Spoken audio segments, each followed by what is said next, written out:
Se a primeira edición foi un éxito, esta non será para menos. Esta fin de semana comeza en Pontevedra a segunda edición da Feira Etiqueta Negra, unha cita co grumet galego onde participarán 67 profesionais do mellor material da nosa terra. Cerca de 70 productores galegos e galegas que van a amosar o seu produto singular, competitivo, un produto de alta gama. E un produto de alta gama que lonxe de estar entre os prezos máis estratosféricos, están a prezos asequíveis para que todos nós podamos disfrutar e facer un consumo responsável de produtos galegos, coñecelos, degustalos, cociñalos e probalos. Durante os 3 días de duración desta feira, 28, 29 e 30 deste mes de outubro, profesionais do sector, produtores e consumidores reuniránse nun mesmo espazo co fin de non só coñecer tendencias e establecer novos contactos comerciais, senón tamén de posicionar e difundir a excelencia dos produtos delicatessen galegos.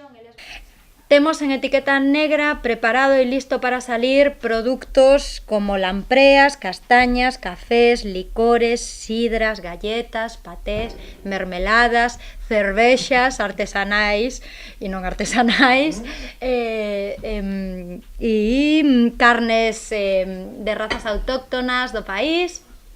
O mellor para que durante este fin de semana os pontevedreses e as pontevedresas se acheguen a coñecer esos produtos. Dende a Deputación tamén colaboran con este evento e estarán presentes potenciando os tés galegos.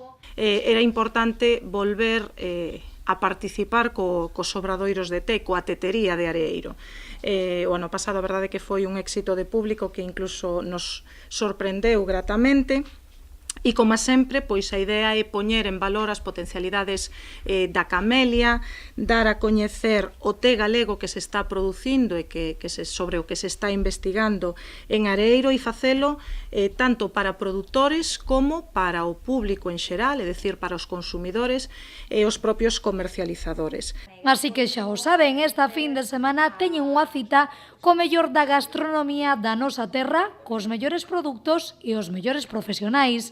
O 28, o 29 e o 30 no recinto feiral de Pontevedra en horario de 11 a 8:30 da tarde, agardalles a segunda edición desta Etiqueta Negra.